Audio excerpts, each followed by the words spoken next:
अगर यदि आप रीट पात्रता 2025 में फेल हो जाते हैं तो क्या 2022 वाली आपकी पात्रता कैंसिल होगी या नहीं होगी।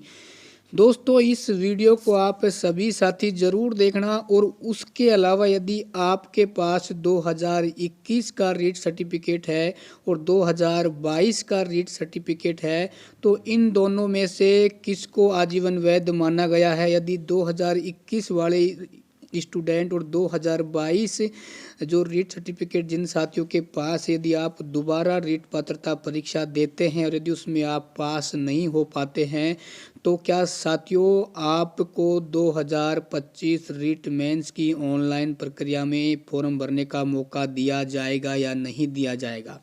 क्योंकि इस समय सबसे बड़ी समस्याओं का सामना ये करना पड़ रहा है कि कन्फ्यूजन बना हुआ है कि मैंने तो 2022 में रीट पात्रता क्लियर की हुई है और मेरे सर्टिफिकेट में तो ये लिखा हुआ है कि इस सर्टिफिकेट को क्या है आजीवन वैध माना गया है, लेकिन मैंने 2024 में जो रीट पात्रता का फॉर्म भर दिया है और यदि मैं 2025 में रीट पात्रता परीक्षा देता हूँ या देती हूँ और यदि मैं किसी कारणवश उसमें पास नहीं हो पाता हूँ या हो पाती हूँ तो क्या मेरा 2022 वाले रीट सर्टिफिकेट की जो वैलिडिटी है वो क्या कैंसिल कर दी जाएगी। साथियों बहुत ही इम्पोर्टेंट वीडियो है, इसको बड़ी मेहनत से बनाया गया है, ठीक है ना। इसको आप देख लेना, नहीं तो एक छोटी सी गलती है साथियों आपको बहुत ही भारी पड़ सकती है और आने वाली रीट की जो थर्ड ग्रेड भर्ती है हो सकता है उससे आप अपात्र भी हो सकते हैं। तो कौन कौन से स्टूडेंट इसमें अपात्र रहेंगे मैं आपको इस वीडियो में सारी जानकारी देना चाहूँगा।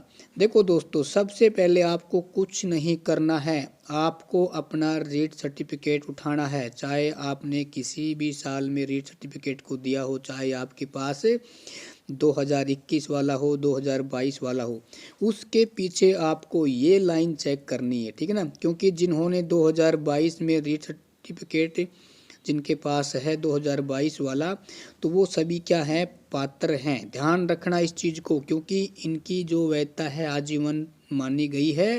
यानी 2022 वाले जो भी स्टूडेंट हैं और आपने रीट पात्रता का फॉर्म भर दिया है और आप 2025 में फरवरी माह में होने वाली रीट पात्रता में बैठते हैं यानी एग्ज़ाम देते हैं और यदि आपकी पात्रता क्लियर नहीं होती है तो आप पे कोई भी प्रभाव होने वाला नहीं है, ठीक है ना। क्योंकि आपके पास पहले से ही क्या है वो रीट सर्टिफिकेट है जिसको सरकार ने आजीवन वैध माना गया था, ठीक है ना। तो आपकी जो पात्रता है वो कैंसिल नहीं होगी। हाँ इतना ज़रूर है, यदि मान लो आपने 2022 का जो रीट सर्टिफिकेट है उसमें आपके 60% नंबर आ रहे हैं और 2025 में यदि आपके 70% नंबर आते हैं तो जिसमें अधिक नंबर आएंगे उसको क्या है वैध माना जाएगा। यानी उसके आधार पे आप अपनी रीट मेंस का फॉर्म में भर पाएंगे और जो पिछला वाला है वो क्या है ऑटोमेटिक कैंसिल हो जाएगा। क्योंकि भाई पिछले वाले में आपके कम नंबर थे और इस वाले में क्या है आपके अधिक नंबर आए हैं। और मान लो कि भाई 2025 वाले में आपके 70% नंबर आए थे 2022 वाले में, ठीक है ना, और 2025 वाले में आपके 60% नंबर आ रहे हैं तो जिसमें भी अधिक नंबर होंगे उसको ही क्या है वरीयता दी जाएगी, ठीक है ना। तो 2022 वालों को बिल्कुल भी टेंशन लेने की आवश्यकता नहीं है।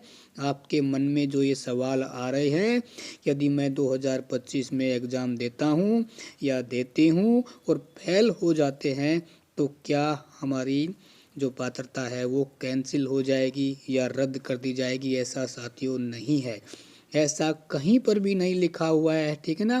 क्योंकि देखो मेरा ये मानना है आपने उस शिक्षा रूपी श्रेणी का दूध पिया हुआ है। क्योंकि आप किसी भी जानकारी को वही सोचने से पहले उसके बारे में एक बार पढ़ने का प्रयास किया करो, ठीक है ना। तब जाके आपके मन में ये डाउट है कोई भी डाउट नहीं होगा। लेकिन 2021 वाला जो रीट सर्टिफिकेट है उसमें ये कहीं भी नहीं लिखा गया है 2021 वाले तो भाई साहब वैसे भी बाहर हैं, क्योंकि 2021 सर्टिफिकेट को क्या है साथियों, आजीवन वैध नहीं माना गया था। इस चीज़ को ध्यान रखना, क्योंकि गहलोत सरकार ने बहुत ही अच्छा कदम उठाया था, मेरा ये मानना है, आजीवन करके। ठीक है ना। तो 2022 वाले बिंदास होकर आप एग्ज़ाम दे सकते हैं, और नहीं भी देना चाहें तो आपकी इच्छा है, आप पे कोई इफेक्ट पड़ने वाला नहीं है। आप नो टेंशन रहें, और अपनी तैयारी है वो ज़बरदस्त तरीके से साथियों करिएगा।